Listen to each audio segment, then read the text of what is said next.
प्रेम शुक्ला जी, मैं आपसे यह पूछ रहा था जब आपको आवाज नहीं आ रही थी कि संजय राउत ने आज सुबह ही कह दिया कि कुछ नहीं बदलेगा, सब फिक्स है।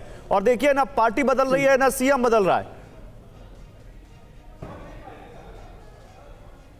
तो उनको पता है कि उन्होंने गलत किया है तो उसको संविधान के अनुरूप फैसला आएगा। तो संजय राउत को पता, जो विद्यार्थी जो है परीक्षा में फेल होता है, काम किया ही नहीं होता, पढ़ाई नहीं होता है और एग्जाम में पेपर खाली छोड़कर उसको पता है तो फेल होगा, तो वो विद्यार्थी कहते कि मैं फेल हूंगा, ये फिक्स है, तो उसके आधार पर परीक्षक के जो है वो विवेक पर प्रश्न नहीं लगाया जा सकता। तो ये हर कोई जानता था कि श्रीमान उद्धव ठाकरे के साथ विधायकों की संख्या नहीं थी। उन्होंने जो है जब उन्होंने बैठक बुलाई थी विधायकों की तो उनके 55 विधायकों में से 13 विधायक आए थे, कोरम भी नहीं पूरा था उनके पास में। तो उनके साथ न जनता थी, न विधायक थे, न सांसद थे, न विविध जो है नगर पालिकाओं के पार्षद थे, न शिवसेना के कार्यकर्ता थे। तो स्वाभाविक तौर पर शिवसेना उनके साथ थी ही नहीं। सिर्फ चूंकि मेरे पिताजी एकनाथ शिंदे यहाँ पर दिख रहे हैं, एकनाथ शिंदे दिख रहे हैं, ये देखिए सेलिब्रेशन, वहां पर खुशी की लहर है इस वक्त शिंदे गुट में, शिवसेना शिंदे गुट में खुशी की लहर, ये आप देख सकते हैं यहाँ पर साफ यहाँ पर देखने को मिल सकती है। सीधी तस्वीरें मुंबई से आ रही हैं और वहां पर काफी इस वक्त हलचल दिख रही है। जाहिर सी बात है एकनाथ शिंदे और उनके समर्थकों के पक्ष में वहां नारेबाजी हो रही। जिस तरीके से जिस डायरेक्शन में स्पीकर का डिसीजन जा रहा है। दूसरा, बचपन से हमने ये कहावत सुनी थी, वही होता है जो मंजूर खुदा होता है। रिपब्लिक हैं देश के, फिर कहा गया वही होता है जो मंजूर कॉन्स्टिट्यूशन होता है। 2014 के बाद से एक नई परंपरा शुरू हुई है, वही होता है जो मंजूर अमित शाह और नरेंद्र मोदी होता है। और वही हम एक्शन में देख रहे हैं महाराष्ट्र में, जिस तरीके से निर्णय लिए जा रहे हैं। मेरा एक मूल सवाल है, 2018 का अगर constitution, amended constitution election commission के पास नहीं था, जो भी हमें स्पीकर के माध्यम से पता चल रहा है, तो उसके आधार पर हर जो संवाद होता था इलेक्शन कमीशन का, हमारे पार्टी लीडरशिप उद्धव बाला साहब ठाकरे जी के पास क्यों जाता था? अगर आपके पास रिकॉर्ड नहीं था, जो सारे एबी फॉर्म्स जिसपे ये सारे गद्दार 40 लोग लड़े हैं, वो एबी फॉर्म्स पार्टी पक्ष प्रमुख ने साइन किए थे, वो कैसे मान्य हो गए? और चलिए मैं ये भी मान लूं कि आपको अमेंडेड कॉन्स्टिट्यूशन में सहमति नहीं थी, तो किसने इलेक्शन कमीशन में आपको जाने से आपके हाथ रोके थे या पैर बांधे थे? आपको 2022 में याद आता है कि आपका संविधान क्या होता है? ये कुछ नहीं है, ये मौका परस्ती है, अनफॉर्चुनेट कॉम्प्रोमाइज ऑफ एथिक्स है। जिस चीज को सुप्रीम कोर्ट ने इलीगल और अनकॉन्स्टिट्यूशनल बोला था, उसको वैध करने का काम हो रहा है, ये दुर्भाग्यपूर्ण है। वो आगे ये भी कह रहे थे कि यूबीटी गुट के पास कोई रिकॉर्ड नहीं है, कोई आपके पास कोई मटेरियल भी नहीं है।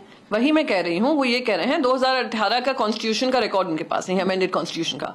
तो मेरे इलेक्शन कमीशन से एक ही सवाल है, आप इंट्रा पार्टी डेमोक्रेसी की बात कर रहे हैं, आप भारतीय जनता पार्टी से पूछे, इंट्रा पार्टी डेमोक्रेसी तो दूर की बात है, इंटर अलायंस डेमोक्रेसी है कि नहीं उनके पास? दूसरी बात आप कह रहे हैं आपके पास रिकॉर्ड नहीं था, रिकॉर्ड नहीं था तो आपने सारे एबी फॉर्म्स को मान्यता किस आधार पर दी? अगर इंट्रा पार्टी डेमोक्रेसी नहीं थी और लोगों को कुछ लोगों को जो अब गद्दारी के उस पर उतर आए हैं, उन गद्दारों ने इलेक्शन कमीशन पे जाकर क्यों नहीं कंप्लेंट दायर की?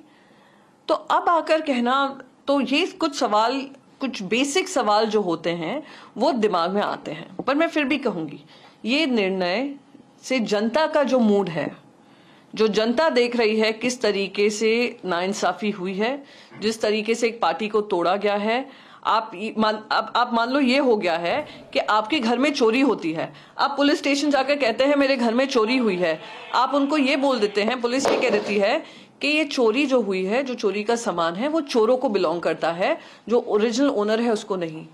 आज जो काम हुआ है वही हुआ है इलेक्शन कमीशन के निर्णय से को लेकर, और आज इलेक्शन कमीशन का ये कहना कि हमारे पास ये कोई रिकॉर्ड नहीं है 2018 के अमेंडेड कॉन्स्टिट्यूशन का। संजय राउत भी कह रहे थे कि मैच फिक्सिंग है। प्रेम शुक्ला जी सुनिए, आप शिवसेना उद्धव गुट की राज्यसभा सदस्य प्रियंका क्या कह रही हैं कि 2014 के बाद से वही होता है जो मंजूर है शाह और मोदी होता है। जो नहीं, अब तो उनको खुदा में जो है उनकी पूरी आस्था चली गई है। श्रीमान उद्धव ठाकरे के हिंदुत्व की सुन्नत हो गई है, तो उनको राम थोड़े याद आएंगे, हनुमान चालीसा पढ़ना देशद्रोह है। अभी नमाज पढ़ना शुरू करेंगे लोग, देखिए तो जाइए, कुछ देर में नमाज पढ़ेंगे लोग। और जनता से चुनकर एकनाथ शिंदे आए हैं कि जनता से चुनकर प्रियंका चतुर्वेदी संजय राउत आए? आप बताइए, जनता से चुनकर आए हैं एकनाथ शिंदे और उनके विधायक, और उन विधायकों के वोटों पर की कृपा पर ये चुन के गई हैं जो गद्दार करे। तो गद्दार तो ये है प्रियंका चतुर्वेदी और संजय राउत। आप गद्दार जो है उनको कह रहे हैं, कैसे है भाई? संविधान के आलोक से आप समझिए कि जनता ने किसको चुना, विधायकों को चुना, विधायकों के मत से ये चुने गए, ये विधायकों को गद्दार कह रहे हैं जिनका कोई लेन देन नहीं जनता से। तो इसी तरह से जो है उल्टा चोर कोतवाल को डांटे वाली स्थिति है।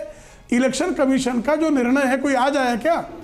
2023 में निर्णय आया, उसको प्रियंका चतुर्वेदी को पढ़ने की फुर्सत नहीं मिली क्या? उस निर्णय को पढ़ लेना चाहिए था।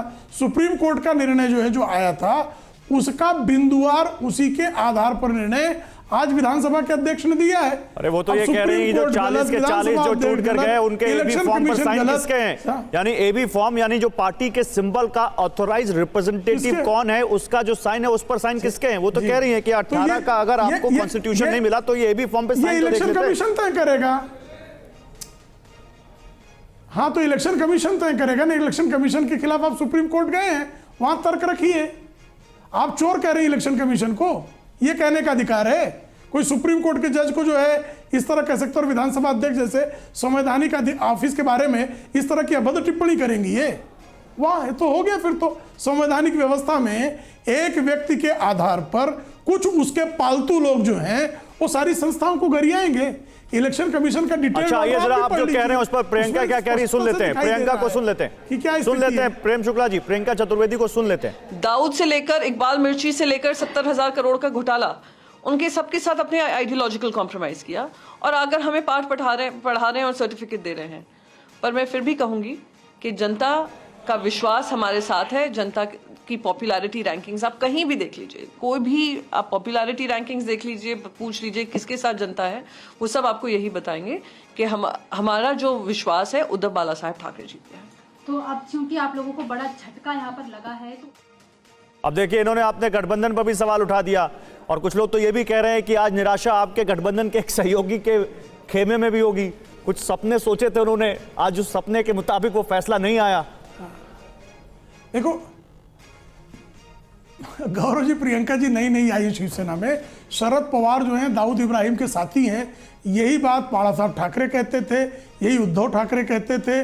1995 का चुनाव इसी आधार पर लड़ा था कि शरद पवार की विमान में दाऊद इब्राहिम गिरोह के तो उनके भतीजे अब आपके साथी हैं। अबू और हासिम उनके मन में उनके भतीजे आपके साथी हैं। 40 विधायक लेकर आए हैं, और कुछ लोग ये भी कह रहे हैं, कुछ लोग ये भी कह रहे हैं, प्रेम शुक्ला जी, कुछ लोग ये भी कह रहे हैं कि उनके खेमे में भी आज निराशा होगी। नहीं, ये कुछ लोग नहीं कह रहे हैं, ये शिवसेना उद्धव ठाकरे से जो सहानुभूति रखते हैं वो कह सकते हैं। लेकिन अजीत पवार के साथ दाऊद इब्राहिम का कोई व्यक्ति नहीं आया था, और बाला साहब ठाकरे ने अजीत पवार को कभी दाऊद इब्राहिम गिरोह को साथी नहीं कहा, उद्धव ठाकरे ने भी नहीं कहा। लेकिन बाला साहब ठाकरे, उद्धव ठाकरे, संजय राउत, पूरी शिवसेना शरद पवार को कहती थी कि दाऊद का साथी है। आज दाऊद साथी के चरणों में लेटे हुए हैं, तो भाई कौन पलटा मुझे बताइए? श्रीमती सोनिया गांधी को घोटालेबाज कहते थे, इटालियन बाई कहते थे, आज उनमें जो है साक्षात जो है लक्ष्मी का स्वरूप दिखाई दे रहा है। तो कौन पलटा भाई मुझे बताइए? ठीक है प्रेम जी, बहुत शुक्रिया। 2019 के चुनाव तक की याद दिला दे। अब थोड़ा और इसके बारे में फैसले के और फाइन डिटेल्स आएंगे, फाइन प्रिंट्स आएंगे, तो और इस बारे में बात करेंगे। बहुत शुक्रिया आपका प्रेम जी। संजय जी आपका बहुत शुक्रिया, जस्टिस पांडे आपका बहुत शुक्रिया, पीयूष और राजीव आप दोनों का भी बहुत शुक्रिया। तो इस बड़ी खबर पर TV9 भारतवर्ष लगातार बना रहेगा। शिंदे गुट को बड़ी कामयाबी, उद्धव गुट को बड़ा झटका। पार्टी उद्धव गुट की नहीं है, और ना ही वो विधायक जिनके 16 विधायकों की अयोग्यता पर फैसला आना था वो अयोग्य नहीं है, ये स्पीकर ने साफ कर दिया है। तो ना सीएम बदलेंगे और ना पार्टी का जो कंट्रोल किसी और के पास जाएगा, ये स्पीकर ने तय कर दिया है।